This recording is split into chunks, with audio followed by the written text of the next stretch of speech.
போதைப் பொருள் கடத்தல் வழக்கில் திமுக நிர்வாகி ஒருவர் கைது செய்யப்பட்டிருக்கிறார். கைது செய்யப்பட்ட உடனேயே திமுக தலைமை அவரை கட்சியினுடைய அடிப்படை உறுப்பினர் உள்ளிட்ட அனைத்து பொறுப்புகளில் இருந்தும் நிரந்தரமாக நீக்கியிருக்கிறது. வெறும் விளக்கம் கேட்டு ஒரு வாரம் ஒரு மாசம்லாம் இல்ல, நிரந்தரமாக நீக்கி இருக்கிறது. ஆயினும் ஐயோ பார்த்தீர்களா, திமுகவை சேர்ந்தவர் இப்படி போதைப் பொருள் வழக்கில் கைதாகி இருக்கிறாரே அப்படின்னு அண்ணாமலை இந்த ரட்சகன் படத்துல அப்படியே நாட்டின் நரம்பெல்லாம் பொட்டைக்கும்ல அந்த ஹீரோவுக்கு, அந்த மாதிரி பொட்டைச்சுக்கிட்டு அண்ணாமலைக்கு வருது. இருக்கட்டும், வரட்டும். இப்ப நம்ம அப்புறம் அவர் நம்முடைய உதயநிதி ஸ்டாலின் அவர்கள், முதலமைச்சர் அவர்கள் உள்ளிட்டவர்களோடு அந்த சம்பந்தப்பட்ட நபர் எடுத்த புகைப்படங்களை எல்லாம் பகிர்ந்து பார்த்தீர்களா அப்படின்லாம் கேட்கறாங்க. இப்ப நம்மகிட்டயும் சில புகைப்படங்கள்லாம் இருக்குது.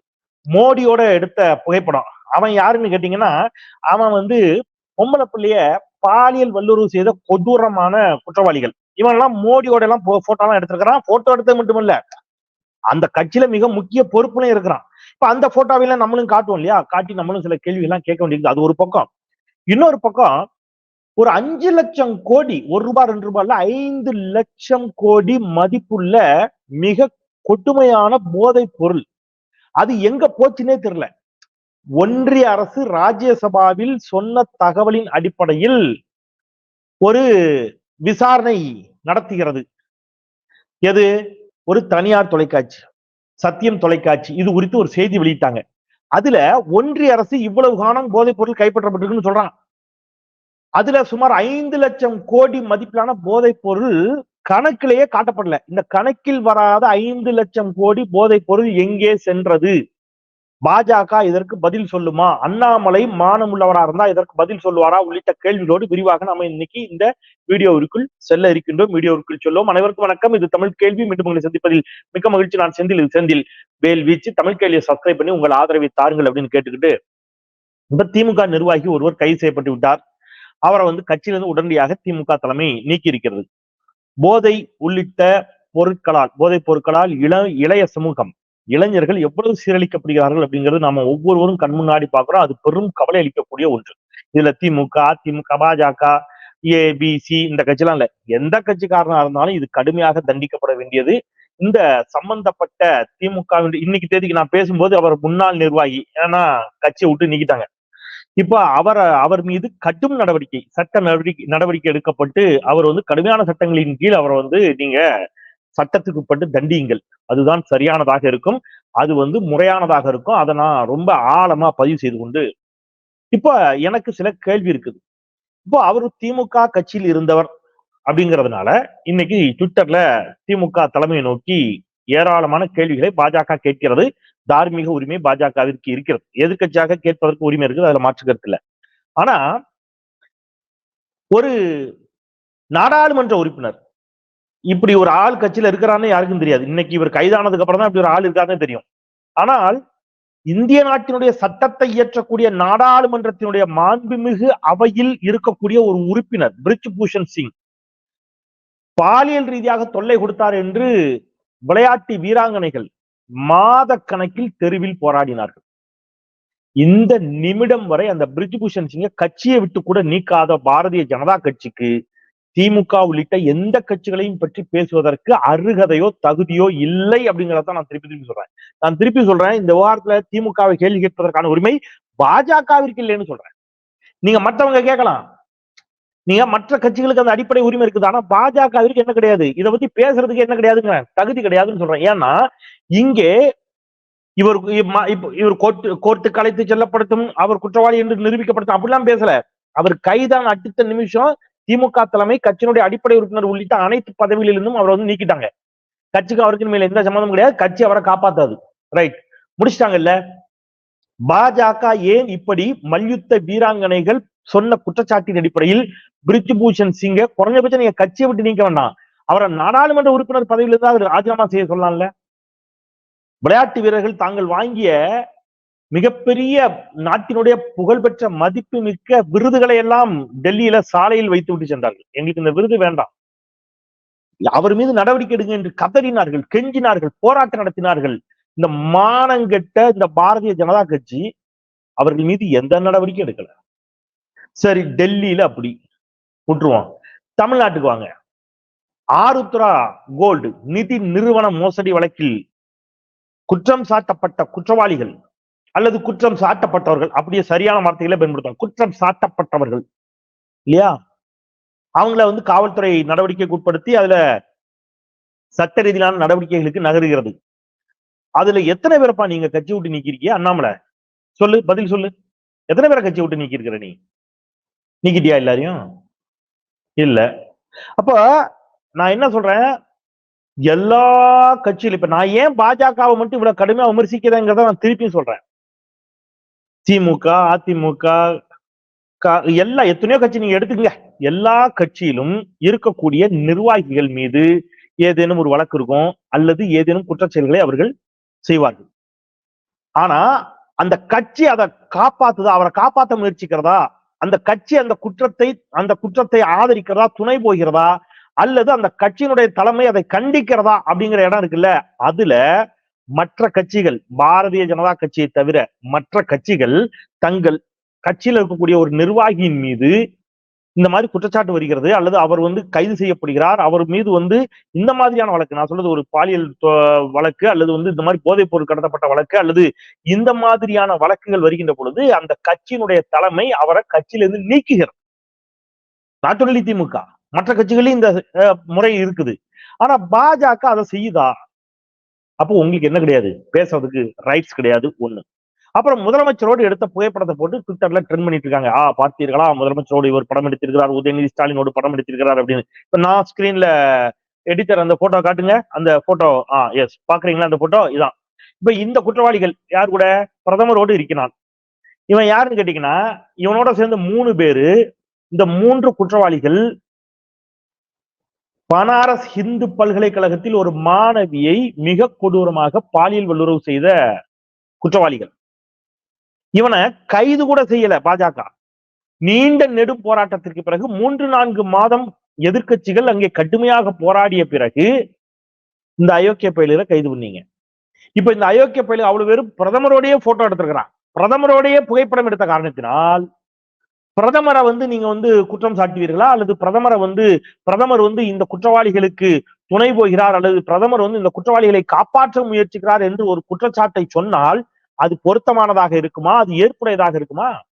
ஒரு புகைப்படத்தை மட்டும் வச்சுக்கிட்டு கேட்க முடியுமா? முடியாது. அப்ப திருப்பி நான் என்ன சொல்றேன்னா, நீங்க உங்களுக்கு எந்த தார்மீக உரிமையும் இது போன்ற உங்களுக்கு என்ன கிடையாது, நேர்மை கிடையாதுன்னு. இப்ப நான் முக்கியமான விஷயத்துக்கு வரேன், இந்த போதைப் பொருள் விவகாரத்துக்கே வரேன். நான் இதெல்லாம் பேசுறதுனால எந்த இடத்திலும் இப்ப இந்த திமுக நிர்வாகி செய்த இந்த சமூகத்தை சீரழிக்கக்கூடிய கொடும் குற்றச்செயலை ஒரு ஒரு பர்சன்டேஜ் கூட நம்ம நினைச்ச போறது இல்ல, ஆதரிக்கல. அதை நீங்க என்ன கடுமையான தண்டனை வேணாலும் கொடுங்க, முதல் ஆளா நான் வரவேற்கிறேன், அது வேற. இப்ப நீங்க ஒண்ணு பண்ணீங்கல்ல, என்ன பண்ணீங்க? ₹1 ₹2 இல்ல, இவ்வளவுலாம் இல்ல. மணிப்பூர் யார் ஆட்சி செய்யறான்னு உங்களுக்கு தெரியும், பாஜக ஆட்சி. மணிப்பூர், சிக்கிம் போன்ற மாநிலங்களில் பெருமளவு போதைப் பொருள் கைப்பற்றப்படுகிறது. ரைட்டா? கைப்பற்றப்பட்ட 2018, 2020 65,000 கிலோகிராம் ஹெராயின் எங்க சிக்கிம்ல மட்டும். மணிப்பூர்ல 3,200 கிலோ. இதெல்லாம் இவ்வளவு போதைப் பொருள் கைப்பற்றப்பட்டது என்று ஒன்றிய அரசு சொல்லுகிறது. ரைட், நாடாளுமன்றத்துல இந்த தகவல் பதிவாகிறது. இப்ப இந்த ஒன்றிய அரசு ஒரு தகவலை சொல்லுது. சொன்ன உடனே இந்த போதைப் பொருள் எந்த மாநிலத்துல கைப்பற்றப்பட்டுச்சு அப்படின்னு அவங்க ஒண்ணு சொல்றாங்கல்ல, அதை வச்சுட்டு அந்த மாநிலங்களுக்கு தகவல் அறியும் உரிமை சட்டத்தின் கீழ் எவ்வளவு கைப்பற்றினீர்கள் அப்படின்னு அந்த சம்பந்தப்பட்ட மாநிலத்துல போதைப் பொருளை கைப்பற்றக்கூடிய ஏஜென்சி, முகமைகள், காவல்துறையோ அல்லது போதைப் பொருள் தடுப்பு காவல்துறையோ இந்த மாதிரி முகமைகள்கிட்ட விசாரிக்க போகின்ற பொழுது இந்த போதைப் பொருள் இவ்வளவு கைப்பற்றப்பட்டதாக சொல்லப்பட்ட இந்த போதைப் பொருள் இந்தியாவில் இவங்க சொன்ன மாநிலமும் சரி மற்ற மாநிலத்திலும் சரி எந்த மாநிலத்திலும் அது கைப்பற்றப்பட்டதாக அந்த முகமைகளிடம் எந்த பதிவும் இல்லை. நான் சொல்ல உங்களுக்கு கரெக்டா புரியும் நினைக்கிறேன். அதாவது இவ்வளவு கைப்பற்றப்பட்டுருச்சுன்னு ஒண்ணு சொல்றாங்க, அதை யார் கைப்பற்றிருக்கா, இப்ப அது எங்க இருக்குது? இப்ப சரி இப்படி வரேன் எளிமையா, கைப்பற்றப்பட்ட போதைப் பொருள் எங்க இருக்குதுன்னு கேட்கணும்ல. கைப்பற்றிட்டாங்க, கைப்பற்றப்பட்டது எங்கப்பா இருக்குது அப்படின்னு ஒண்ணு கேள்வி வரும்போது அதை குறித்து எந்த தரவுகளும் இல்லை. கைப்பற்றப்பட்டதாகவே தரவுகள் இல்லை கீழே. இது ஒரு பெரும் பிரளயத்தை ஏற்படுத்தியது. இவ்வாறு கைப்பற்றப்பட்டதாக சொல்லப்பட்டு அந்த போதைப் பொருள் எங்க போச்சுன்னே தெரியல அப்படின்னு சொல்லப்படுகிற அந்த போதைப் பொருளினுடைய வேல்யூ 5 லட்சம் கோடி. ₹1 2 5 லட்சம் கோடி. இத சத்தியம் தொலைக்காட்சி இத எக்ஸ்க்ளூசிவா எடுத்து நாட்டு மக்களுக்கு அம்பலப்படுத்தினாங்க. நாம சத்தியம் தொலைக்காட்சியை நம்ம பாராட்டுவோம் இந்த தருணத்துல. அப்போ 5 லட்சம் கோடி மதிப்பிலான மிக கடுமையான கொடூரமான போதைப் பொருள் எங்க போச்சுன்னே தெரியல. இது வந்த உடனே உள்துறை அமைச்சகத்திலிருந்து யாருக்கு NCRB national crime record bureau தேசிய குற்றவியல் ஆவண காப்பகத்தினுடைய தலைமை அதிகாரிக்கு ஹெட் குவார்டர்ஸுக்கு அதனுடைய இயக்குனர் மிஸ்டர் விவேக் கோகியா ஒரு கடிதம் எழுதப்படுகிறது. என்ன கடிதம்? இதுல உள்துறை அமைச்சகத்தினுடைய அண்டர் செக்ரட்டரி அஜய் குமார் அவர் ஒரு கடிதம் எழுதுகிறார். அவர் என்ன கேட்கிறாரு? ராஜ்யசபாவில் சமர்ப்பிக்கப்பட்ட தகவல் குறித்து விரிவாக ஒரு ஆய்வு செய்து நீங்க அறிக்கை கொடுங்க. அதாவது ராஜ்யசபால நாங்க சொல்லிட்டோம் இத்தனை 1000 கிலோகிராம் போதைப் பொருள் கைப்பற்றப்பட்டதுன்னு. ஆனா இது எங்க போச்சுன்னு தெரியலேன்னு ஒரு சர்ச்சை எழுந்திருக்குது. இது எங்க போச்சுன்னு தகவல் அறிவு உரிமை சட்டத்துல கேட்கின்ற பொழுது அதற்கான பதில் இல்ல. எனவே இது குறித்து விரிவாக ஒரு அறிக்கை சமர்ப்பிக்கும்படி கேட்டுக்கொள்ளுகிறேன் அப்படின்னு ஒரு கடிதம் எழுதப்படுகிறது. இப்ப இந்த 5 லட்சம் கோடி இதை உங்களுக்கு ஞாபகம் இருக்குன்னு நினைக்கிறேன். இது குறித்து ஏற்கனவே தமிழ் கேள்வி பிரத்யேகமாக ஒரு வீடியோ பதிவிட்டு இருந்துச்சு. அந்த நேரத்தில் தமிழ்நாட்டில் இங்க இருக்கக்கூடிய நாடாளுமன்ற உறுப்பினர் திருநாவுக்கரசர், நம்முடைய திருமிகு ஜோதிமணி உள்ளிட்டவர்கள் எல்லாம் அப்போது இந்த கேள்வி எழுப்பினார்கள். எங்கே போச்சு அந்த 5 லட்சம் கோடி? 5 லட்சம் கோடி பணமா போலங்க, 5 லட்சம் கோடி மதிப்பிலான போதைப் பொருள். சரியா? இப்ப உங்களுக்கு பேசுறதுக்கு என்ன உரிமை இருக்குதுன்னு நான் கேட்டேன். நான் திருப்பியும் சொல்றேன், இத பேசுறதுனால நான் எந்த குற்றத்தையும் ஆதரிக்கல. ஆனால் மிக கொடூரமான குற்றங்களை செய்தவர்களை உங்கள் கட்சியில் வைத்துக் கொண்டு நீங்க என்ன செய்யக்கூடாது? இத பேசக்கூடாது.